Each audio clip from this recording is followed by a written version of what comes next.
I was here when it actually formed. So to finally get to talk about my album after submitting it every 2 weeks for 4 years, it's really convenient timing that my final one happens to be the one that's my album.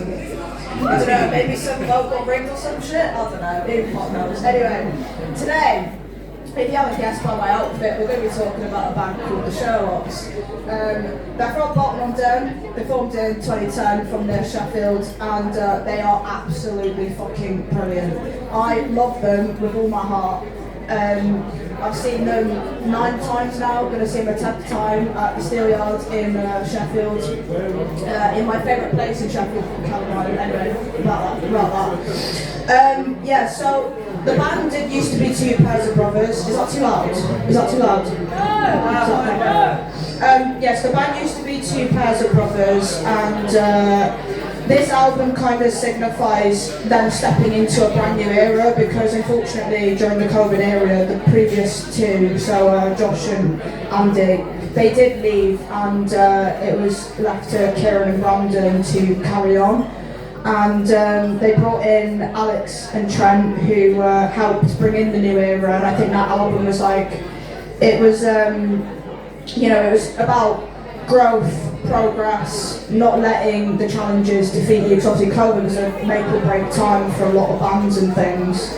So yeah, they recorded this album together after knowing each other like over a few days. They spoke to each other a couple of times on the phone or whatever, and then it was like, right, now we're going to spend every night together recording this album. So the Sherlocks were the first band to sell out the Lead Mill since Arctic Monkeys without being signed. So that was like a really big deal at the time, because obviously in this day and age you have to be signed to get the money, to get the funding, to do these albums and everything.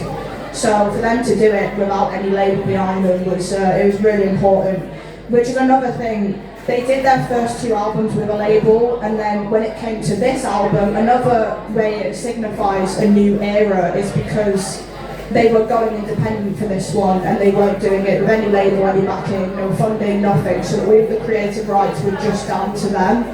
And I think for me personally in this day and age, I think that's really important. I think that all bands should try to be as independent as you can, or at least if you sign to a label, to sign to someone who will let you keep that independence, like an independent small label type thing. So yeah, I think that's very important in this day and age. Anyway, the album itself. What I Understand was released on the 21st of January 2022, and it had 4 singles before it. We had Falling, City Lights, World I Understand, and Sorry. The album cover, you can actually go see the album cover in person. It's the Astronomical Clock in Prague, so you can go see it if you want. The album was produced by Dave Erringer, so for those of you who like these artists, Dave Erringer, who's worked a lot over the years with Manic Street Preachers, The Who, and Ocean Colour Scene, if you like any of them. It was recorded at Rockfield Studios, which, Oasis recorded What's the Story, Morning Glory there, Queen did Bohemian Rhapsody there. Rockfield's obviously got a very high, iconic history across the years. So yeah, as I said before, this is the first independent album, the first album with Alex and Trent on the record, and it ties into that idea of resilience and finding clarity amongst the chaos of every day when you're in the in-between phases in life and you don't really know what's going to happen next. So, and also for me, I think they diversified a lot with this album, so a lot of people will think, oh, I just, keep building on the same thing and, stick to the same formula, but I think in general they stayed true to themselves and their natural sound, but then brought in new elements as well. But I'll get more into specifics as we go through the tracks. So as I say, they are one of my favourite ever bands. I truly think this album is a brilliant album. So kicking things off was Porto. I can't lie, there's not loads to say about this. Steve just there told me very fun facts about Porto. They named it Porto because they've been drinking loads of port, and it was a play on words when they recorded it. It was quite like last minute for them to do it. It was Alex's idea. but it is just an instrumental. There's no lyrics, there's not really too much going on. But I think it's very exciting live, because when you hear Porter in a live situation, you know what's going to be next, which is my favourite song on the album and my favourite Sherlocks song ever, Falling. Falling, yeah, it's the first like proper track on the album that's isn't just like an instrumental or whatever. I just think this is an absolutely punching, screaming storm of a track. It is absolutely fucking incredible. I love the build-up that comes at each verse before going into the chorus, and the chorus is just absolutely colossal anyway. And the guitar solo, I can't talk about it without talking about the guitar solo. Absolutely fucking amazing. Every time I see it live, I've got to take a video of it because I just love it that much.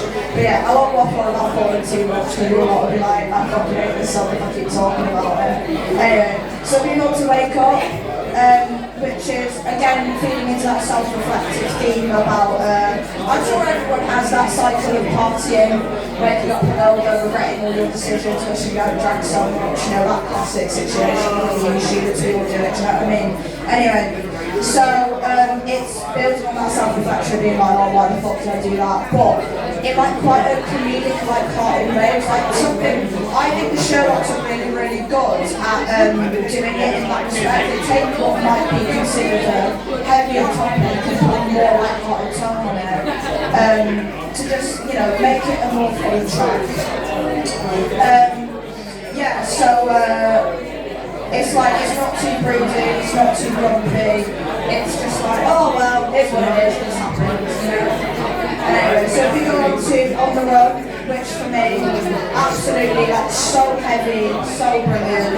There's no bullshit in this song, it's just an anthem, straight as, not that much else to it. It's great live, I would recommend that one live. And I feel like the guitars kind of like cascade into each other as they like kind of progress and build up, and it feels like the entire track is like building up to like a summit, like the top half of a summit. But yeah, and I think what also makes this track great is like Kieran, the frontman, his vocals, I think he's got a really distinct voice anyway. Like, I think you'd be able to listen to a Sherlock song and be like, that's Kieran because it is very distinct and very unique. And I think his vocals soften the songs, so it's not like too hard and like too in your face. And then if you go on to Plastic Heart, I was saying earlier, I think it's one of the most underrated Sherlock songs ever. It's so good. Like the guitars from Alex, who I really admire as a guitarist anyway. He used to be in a Sex Pistols tribute band, which I think is fucking iconic. But yeah, it's just such addictive guitars on this one. They're so memorable, and it just adds that extra layer. But again, this is another one that talks about maybe on a difficult relationship and trying to work your way through it. You know, Plastic Heart, fake tears, that kind of thing. But it's still hopeful because the chorus vocals like have that hopeful light type to it. To just, you know, again, make it light-hearted, not to be too grumpy or broody about it. City Lights, again, another hopeful track. This is again, it's about growth, it's about games, it's about, you know, being positive on the future. It's like an abstract, escapist type track, and I love the drum riffs in this one, especially in the second chorus when like they'll sing a line and then we'll do the drum build up switching between before the next chorus. I think Brandon is very like intelligently placed drummer. Like I think that for the moment is an example of this drum intelligence anyway. So sorry, as I mentioned earlier about them diversifying and bringing in new elements to their sound, I think sorry is a perfect example of that. There's almost kind of like disco elements to it. It's not just a standard indie rock track. There's like some synth elements that makes it a bit more fun. And I think it's a very empowering track as well. About, you know, knowing your self-worth and moving on from difficult situations with the emotional vocals to let you know that it is a moving track, but then at the same time keeping it fun. Games you play shows their dynamism as a band. I think, you know, it shows their versatility because it's a very slow, it's a very emotional track, it's very moving. It's like one of those ones that will sway along to you live. But it's, again, a lot of it is about like navigating difficult relationships and, you know, tackling it and coming out on the other side of it. And this is another one of those tracks. And the strings at the end of it, they're just beautiful. I love the outro to the song. It flows so well and it just really soothes you. Then we're on to the title track. One thing they always do is they make a banner of the title track for every album. So what I understand has a really, really punchy chorus, and again, I think the verses are quite soothing because they go like really low in pitch, but it just is very comforting. Again, that immediate switch between the slower, lower verses and the really punchy extended choruses, it just shows that like they don't just do things the same throughout the track. They show their different tempos and their different melodies. And this is the main one about rediscovery and growth, and they described this song as the one to say, this is the shackles coming off, this is them being free of being, any creative differences being, you know, taken away, because it's just their manager. One thing they always say, like, in their podcasts and stuff, is like, it's just us. It's just our manager, who's their dad, by the way. You know, it's very, very homegrown, and it's just fans. You know, they always do it very independently, and I think what I understand is like the pinnacle track to say that this was their main way of doing things, which they've continued to do it ever since with their other albums.